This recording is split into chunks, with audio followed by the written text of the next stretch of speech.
The one thing, staying in the jungle is not for the faint of heart. A lot of tropical places in the world, like not recently, but when I was younger, bugs actually in rainforest climates. No joke, it's of no fault to the Airbnb. Like, we leave the doors open. Even if you stay in hotels and you have a balcony, like, you're gonna encounter a weird bug. My boyfriend isn't too keen on spiders, and there was a huge spider up there last night that he was not a fan of. You know, you're on their land. Ice bath a day keeps the anxiety away.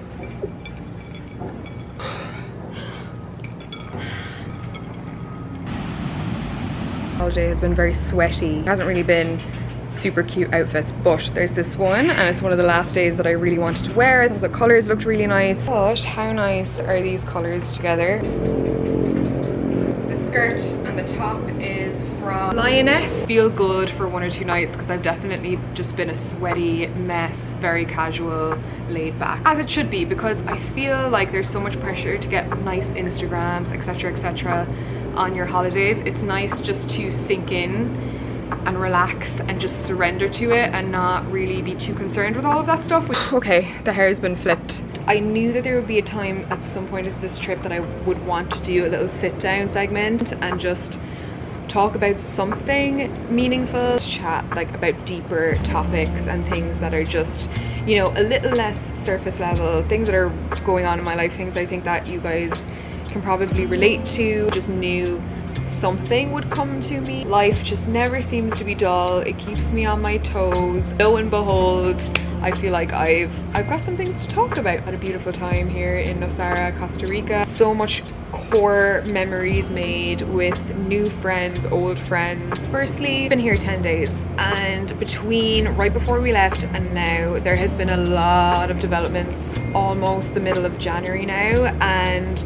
things are happening so quickly. Moving back to Ireland at the end of the month. Initially we thought it might be end of the first week of February, but our lease needed to like end at the end of the month, so that sort of made the decision for us. We weren't really expecting that because we were hoping to have 3 weeks to get back to Vancouver, like take our time. More like 2.5 weeks, which feels kind of scary, feels a little bit apprehensive, but I think we're mentally ready to just hit the ground running when we get back, and in some ways kind of have like a quick exit, say goodbye to all of our friends, move out. You know, we've been figuring out whether we want to take our furniture with us, whether we don't want to do that. Obviously been very much in find a home mode, which is such a stressful thing to do when you're still abroad. We obviously want to move in somewhere as soon as possible, but we also just want to move somewhere that we really love. It's weird because recently my mind has adjusted to looking at Ireland as a long-term thing. The way I'm looking at it, the place that I go next is going to be the place that I'm in, hopefully till we buy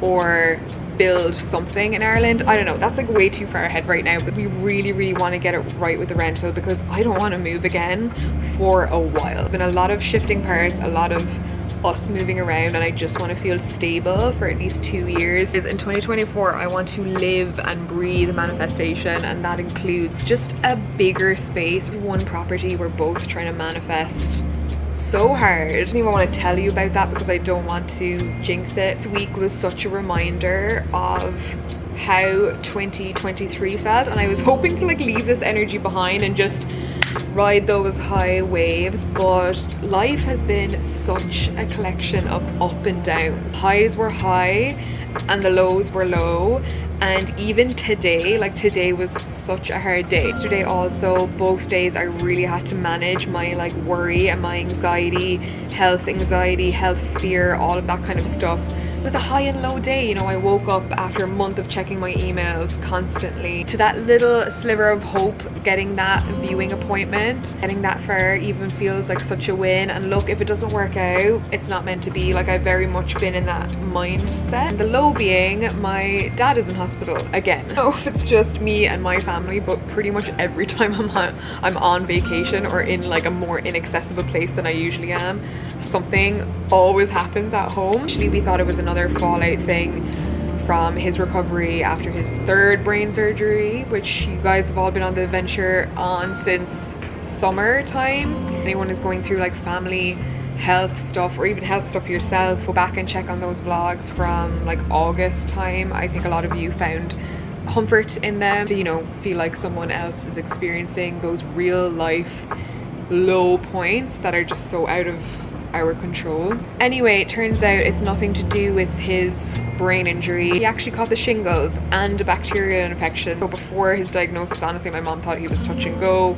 I thought I was going to be flying home. It was a whole thing. I think the point that I want to get to with this is that I've kind of accepted, not to kind of, you know, write myself a self-fulfilling prophecy in terms of like life is always going to be highs and lows. I really do feel like after 2023 and going into 2024, and this little reminder even today, is that I am accepting and understanding that the highs, sometimes there is also going to be really low points, but both exist and both will always happen. I think 2023 for me was learning techniques to cope and navigating a mindset that helps me ease through these periods with more grace. Overall, taking emotional healing seriously in the last year. I feel like I'm able to talk about this stuff so much more, and it's something I want to talk about. Talking about parental health, parental care, aging parents, it's been so triggering for me in the past, but it's something that I want to incorporate into my content and talk about and share, because I think my audience is growing with me and you're seeing a lot of this stuff happen within your own family dynamics. As I mentioned, I was riddled in anxiety and worry yesterday and today, and you might have seen me dunk my face in ice earlier. So while we're here, you guys know I love a good tool. Speaking of moving through stressful periods with ease and more grace and less panic, honestly, because I think the more you can keep your nervous system regulated or not too far outside the norm, the more you can keep your blood pressure down in these stressful situations, the better for you, because the more emotional distress you're in, the more that shite just lives in your body, wreaks all sorts of havoc physically. Obviously, lounging in a hammock in 30-degree heat, not accessible to me at all times, nor for you, I'm sure. If you're in that point where you don't know what's going to happen with a situation, try as best as you can to center yourself and not spend the time in worst case scenario when worst case scenario may not have presented itself yet. I had plan A, plan B, plan C, but I didn't make any rash decisions, and I tried to still enjoy my day as much as possible, to find small little joys, to get on with things, to not like sit and wallow. Even if you're not a meditator, I'm telling you, a 10-minute meditation can change your day. It just helps flush out the panic and anxiety emotions. Like, it doesn't make it completely go away, but it regulates your nervous system, and it's better out than in. First day when I got like the texts and all of that, I lit some incense, I sat on this deck, and I went straight back to my old methods, my tried and true. Usually I would go into my YouTube playlist with my 10-minute meditations, which I will leave down below, but I actually did my first non-guided meditation. I think I just wanted to sit and listen to the trees and ask them for help and healing. Ask all the spirits here in Costa Rica to just support me and to support my family, and the tears were just coming, but they were coming in that release way that I now recognize as just like getting it out of your system, and you're more equipped to deal with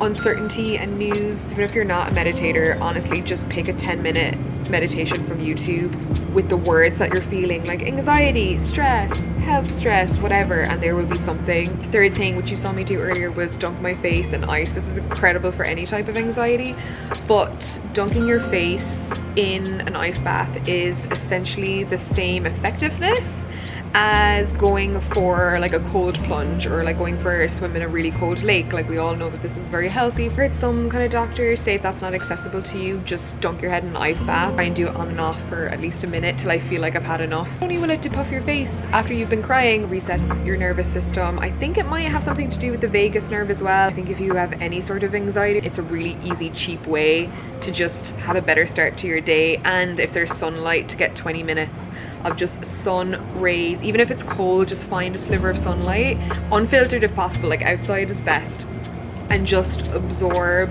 some sunlight for 15-20 minutes. It reduces your cortisol levels, your stress hormones in your body, and it really changes the way your day kind of continues on from there. And I know these are really simple, obvious, free things to do mostly, but here's the thing, they work. They're holistic and they're good for your body in the long run, and they're good habits to have, and they're good tools to have in your you know, mental toolkit for those tough times. All of these things have helped me just breathe through the experience of the lows when they do happen. It's not necessarily always like a positive or negative thing, it's just an experience. A lot of those experiences might be shite and feel really unnecessary to experience. I've always found so much connection and compassion and empathy for others through the crappy times, which I'm so eternally grateful for. Of course, it makes the good things that are going on in my life so much sweeter. I think in 2024 I'm open to it all. I'm not fearful anymore. I'm not trying to stop certain things from happening. I'm just completely accepting of the experience that is life, with the highs and the lows, and what both those things teach me as a person and how rich they make my experience, and just to go with the flow of what life is trying to bring me, trying to gift me, ways it's trying to better me through experiences. Okay, you can hear all of the crickets. The sun has set. I feel like I've gotten a weight off my chest. I'm to go back to Vancouver after 3 beautiful months there and turn my life upside down again. Thank you to Squarespace for sponsoring my first video of 2024. This is the year that you finally start that website, your slice of the internet, whether you need something as simple as a place for people to find you with your contact details, a blog, an e-commerce store. Squarespace is a wonderfully easy all-in-one platform where you can create that. Made for people that don't have a clue where to start. They have templates that serve as a really easy jumping off point. They've got 24/7 support for anything that you do need help with, and they've got lots of extra features such as members only content, subscriptions. It's a fun and easy ways that you can add to your revenue stream in 2024. So many of you have started your websites using my link throughout the years, which I'm so grateful for. And if you would like to play around with your 2-week free trial, you can use my link squarespace.com/Termer. It's in the top line of the description, and the code Termer will get you 10% off all your future billing. Bye!